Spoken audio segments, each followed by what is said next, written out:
नमस्कार, जय हिंद, जय भारत। भारतीय अवाम ताकत दल अपने भारतीय भाई बहनों अर्थात अपने देश भारत की जनता अर्थात अपनी भारतीय अवाम से भारतीयता आधारित आपसी श्रद्धा, भारतीयता आधारित आपसी स्नेह, भारतीयता आधारित आपसी प्रेम, भारतीयता आधारित आपसी अखलाक मोहब्बत, भारतीयता आधारित आपसी सहयोग, भारतीयता आधारित आपसी सम्मान, भारतीयता आधारित आपसी एकता, भारतीयता आधारित आपसी भाईचारा तथा भारतीयता आधारित आपसी सद्भाव को समझने व उसे आत्मसात करके वैसा ही आचरण एवं व्यवहार करने हेतु और इसके पूरे देश में प्रचार प्रसार करने हेतु और इसकी अहमियत और महत्व को प्रत्येक देशवासी को समझाकर उसे अपनाते हुए वैसा ही आचरण एवं व्यवहार करने हेतु और प्रत्येक देशवासी को अपना ही भारतीय भाई बहन मानकर, समझकर, अपनाकर उनके साथ वैसा ही और उसी अनुसार आचरण एवं व्यवहार करने हेतु सतत, सदैव और हमेशा अदब के साथ, आदर के साथ अर्ज करता है, विनती करता है। देखिए, आज पता नहीं कुछ तकनीकी व्यवधान ज़्यादा आ रहा है, तो ये दूसरी बार आ गया। तो जो पहला था वो 441A1 और 441A1 और दूसरा 441A2 और 441A2 और ये जो है 441A3 इसको एक साथ ही देखने की ज़रूरत है। इसको आप सभी लोग एक साथ ही देखेगा कि चूँकि व्यवधान के चलते ऐसा हो गया है, कोई बात नहीं है। क्या व्यवधान तो आते रहते हैं और व्यवधान से घबराना नहीं चाहिए। भारतीय अवाम ताकत दल तो बिल्कुल नहीं घबराता है, व्यवधान आते ही जाते हैं। तो आगे बढ़ते हैं। तो बात चल रही थी कि ये जो पार्टियां हैं इनसे निजात पानी है। और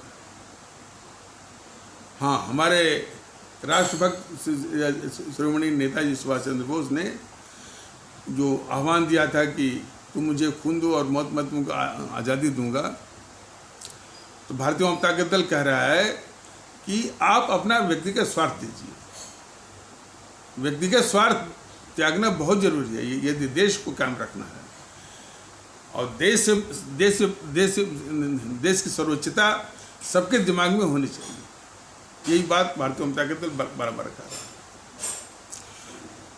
देखिए, कई लोग कहते तो हैं मुंह से, लेकिन जब आचरण करना होता है तो वो कहीं दिखते ही नहीं। तो सिर्फ ये मुंह से कह करके आचरण न करना, ये सबसे बड़ा वो दगाबाजी और धोखा है। वो ये तो पाखंड है। कोई अच्छी चीज कहिए और जब आचरण करना हुआ तो उसके ठीक वो विपरीत करिए। इसकी यानी इसकी बहुत बड़ी समस्या है। मुंह से बड़ी बड़ी बातें, और जब आचरण करना हुआ, व्यवहार करना हुआ, उसको माने वो हकीकत और वास्तविकता में लाने की बात है, तो ठीक उसके विपरीत। तो इसलिए व्यक्तिगत स्वार्थ त्यागना, देशभक्ति की बात लाना की बातें तो जो बहुत बड़ी बड़ी की जाती है, लेकिन जब आचरण की बात आती है तो बस जो सेना के लोग हैं वो बस उन्हीं के जिम्मे में है देशभक्ति, और बाकी लोग जो है इसी तरह से जो अपने जीवन में वो करते रहे। तो इस चीज़ को त्यागना होगा।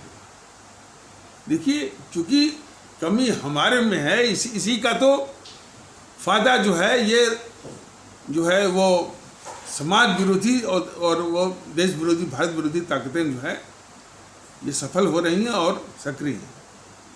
तो ये जो उनको परास्त करना है तो व्यक्तिगत स्वार्थ को त्यागना होगा, भारतीय एकता को लाना होगा और जो है राष्ट्रभक्ति के जज्बे को जगाना होगा। भारतीय जनता दल साधन की बात है, साधन बहुत जल्द हो रहा है और आप लोगों के बीच में आएगा, लेकिन आने से भी नहीं होगा, इसमें सबकी भागीदारी बहुत जरूरी है।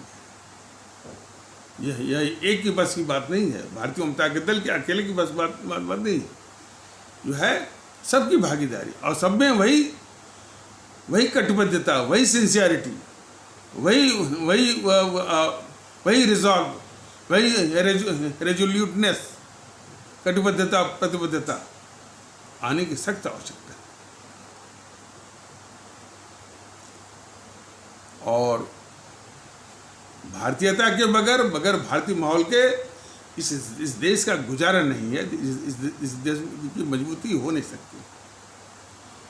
तो आइए एक सुखद घटना, हाँ बात हो रही थी कि ये टीवी चैनल जो ये समाचार माध्यम होता है, तो ये अपने को दम भरता है कि हम इस लोकतंत्र के चौथे स्तंभ हैं, मतलब कि पहला स्तंभ है कार्यपालिका, विधायिका, दो स्तंभ हो गए, न्यायपालिका तीसरा स्तंभ, और ये समाचार पत्र और ये माध्यम अपने को चौथा स्तंभ कहता है, लोग कहते हैं।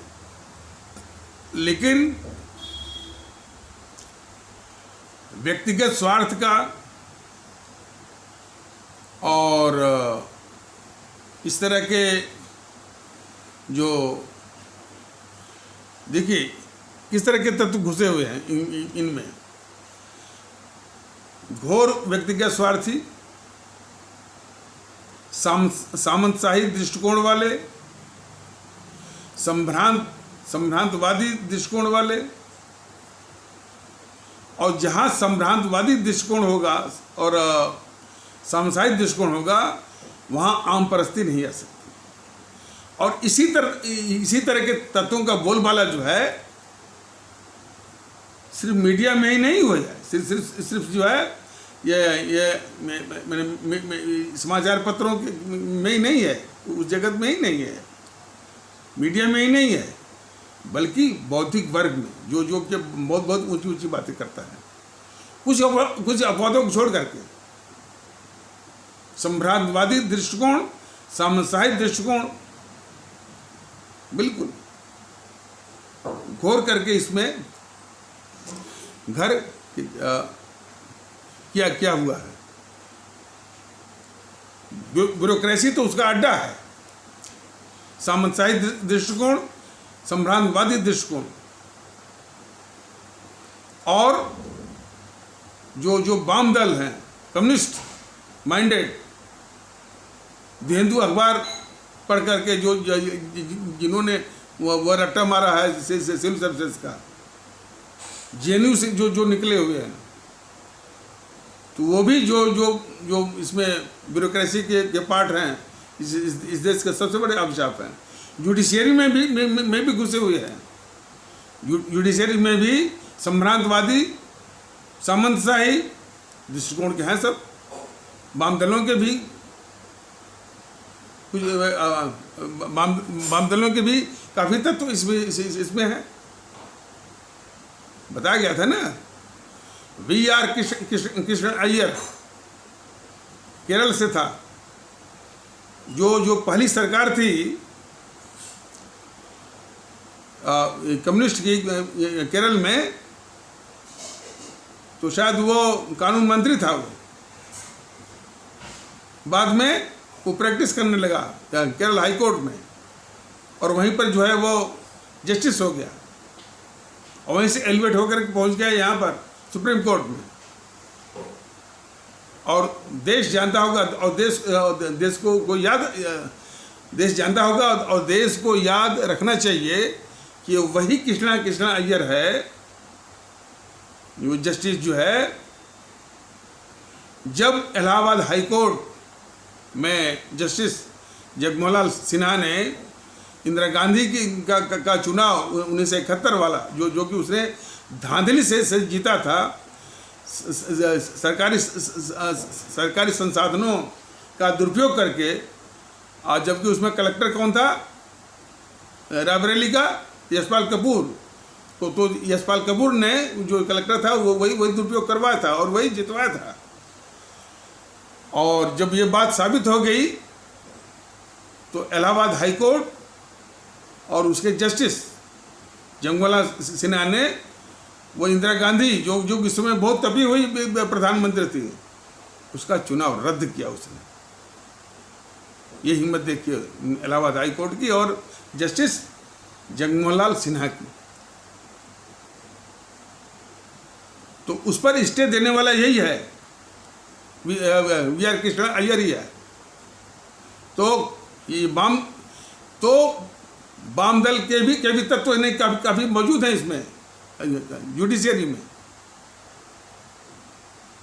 मतलब कि कहना नहीं होगा वो कौन है, वो चेलमेश्वर, बिल्कुल, जिसमें यानी 4 जजेज आए थे ना कि लोकतंत्र खतरे में, लगता है कि यानी 4 जज जो है वो लोकतंत्र को बचा लेंगे। उसी में जो है वो रंजन गोगोई भी थे। तो ये भी महोदय थे, चेलमेश्वर महोदय थे। उसी चेलमेश्वर से शाम को मिलने पे गया था ये डी राजा। तो कहने का मतलब ये रोग जो है हमारी पूरी व्यवस्था में लगा हुआ है।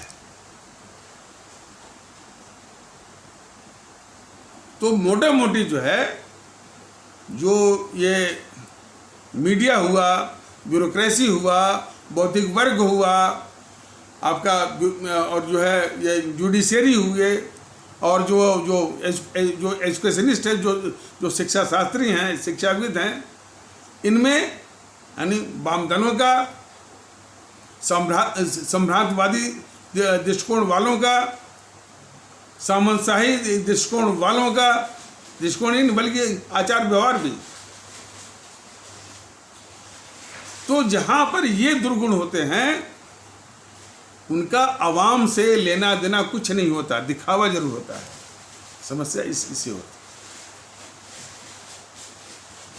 है। ये इन तत्वों का निपटारा तभी हो सकता है कि जब देश में भारतीयता और राष्ट्रभक्ति का माहौल और लाना बहुत जरूरी है।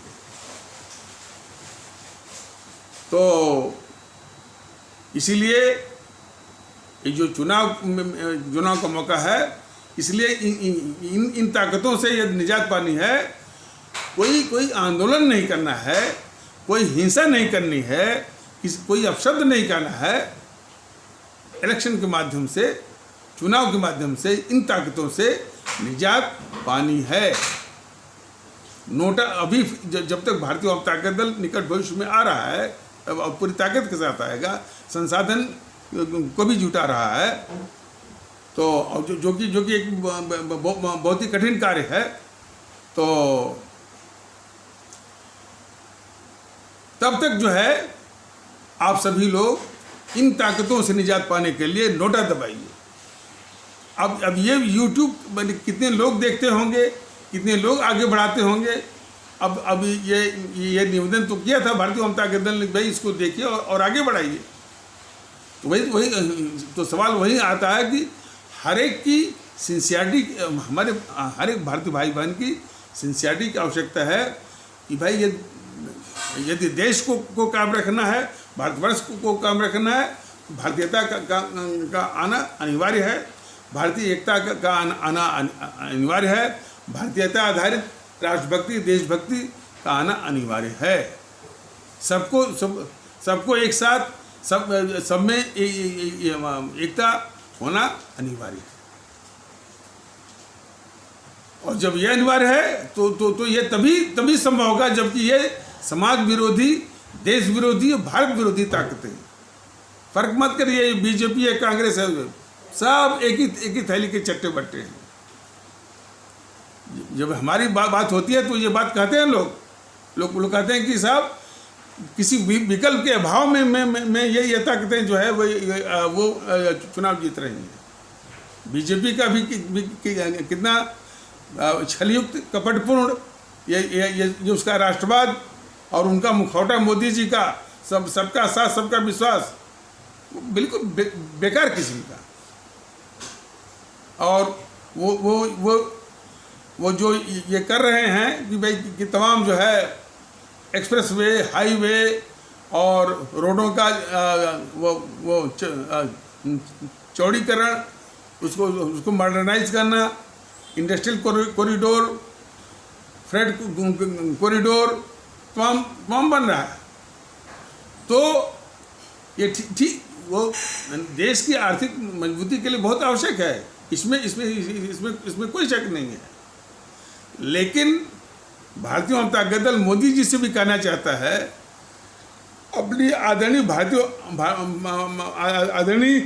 भारतीय भाई बहनों के माध्यम से मोदी जी को बताना चाहता है कि ये सब जो है आर्थिक मजबूती धरी की धरी रह जाएगी यदि ये देश विरोधी ताकतों को जो आप पाल रहे हैं किसी वक्त भी विध्वंस कर सकते हैं।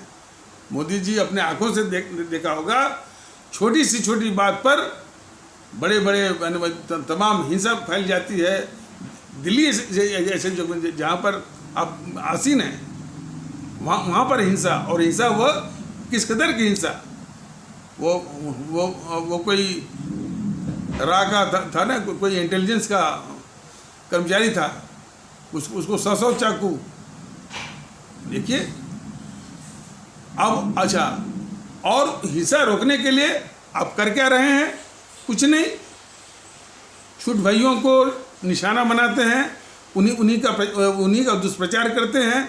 वो टीवी चैनलों को देखते हैं, उसी का रट्टा, उसी को जो है वो चलाते रहते हैं। लेकिन वो जिसके एजेंट हैं उसको मोदी जी पाल रहे हैं। तो ये सबसे खतरनाक खेल भारत के खिलाफ ये खेल रहे हैं मोदी जी। तो जो असली बात कहनी थी, लगता कि अब वो छूट गया। अब अगले एपिसोड में इसको बताया जाएगा। तो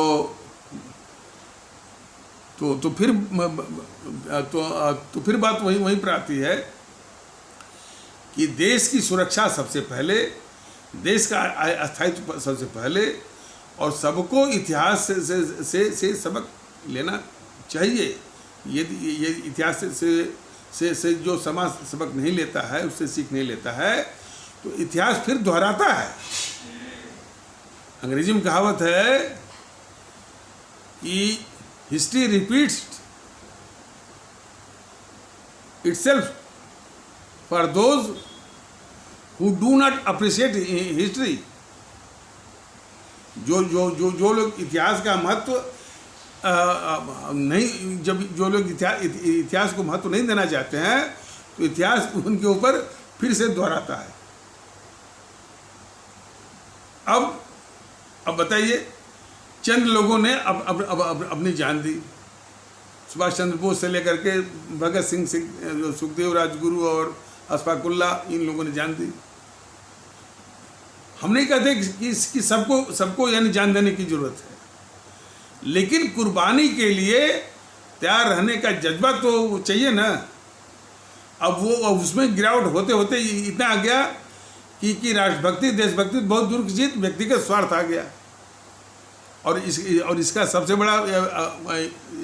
बड़ा प्रमाण क्या था कि वो कंधार वाली घटना, कंधार में जब विमान अपहरण हो गया तो काफ़ी लोग जो है विदेश मंत्रालय, प्रधान मंत्रालय को घेर के बैठ गए, छाती पीटने लगे कि हमारे परिजन को बचाइए, उन आतंकवादियों को छोड़िए। एक ने भी नहीं कहा, एक ने भी देशभक्ति नहीं दिखाई कि ये जो आतंकवादी है हमारे ही हजारों भारतीय भाई बहनों की हत्या की है, हजारों माओं का जो है वो माताओं का इसने यानी कोख उजाड़ा है, हजारों और माताओं बहनों की मांग को उजाड़ा है, ये जरा भी किसी ने ख्याल नहीं किया। हमारे परिजन को बचाइए और दबाव डालने लगे। ये देशभक्ति के लोगों में अभाव का कि सबसे बड़े था उदाहरण, और उसको ये जेएनपीसी वाले दुरुपयोग करते हैं कि बीजेपी वालों ने उस आतंकवादी को छोड़ दिया। लेकिन नहीं, वो किन परिस्थितियों में छोड़ा, इसको देखने की जरूरत है ही। उसे अधिक देखने की जरूरत यह है कि किस कदर लोग इतने स्वार्थी हैं कि अपने ही भारतीय भाई बहन को, अपने ही देश को के महत्व को कुचल दे रहे हैं। और यही इसी तरह की घटना किसी दूसरे देश में हुई थी।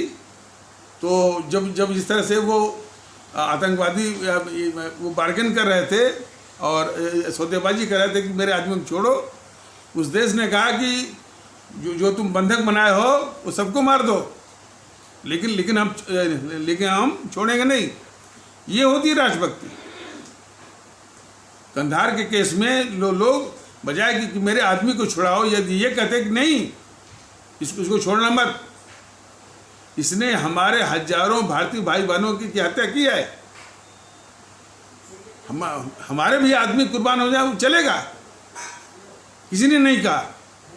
यही इस बात का सबसे बड़ा प्रमाण है, सबसे बड़ा द्योतक है कि लोगों में देशभक्ति, राष्ट्रभक्ति कितनी शून्य है, कितना उसका अभाव है, और व्यक्तिगत स्वार्थ कितना जो है वो धंसा हुआ है।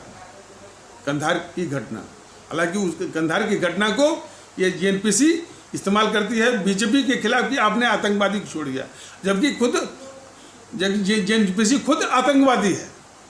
आतंकवादियों को पालने वाली जेएनपीसी।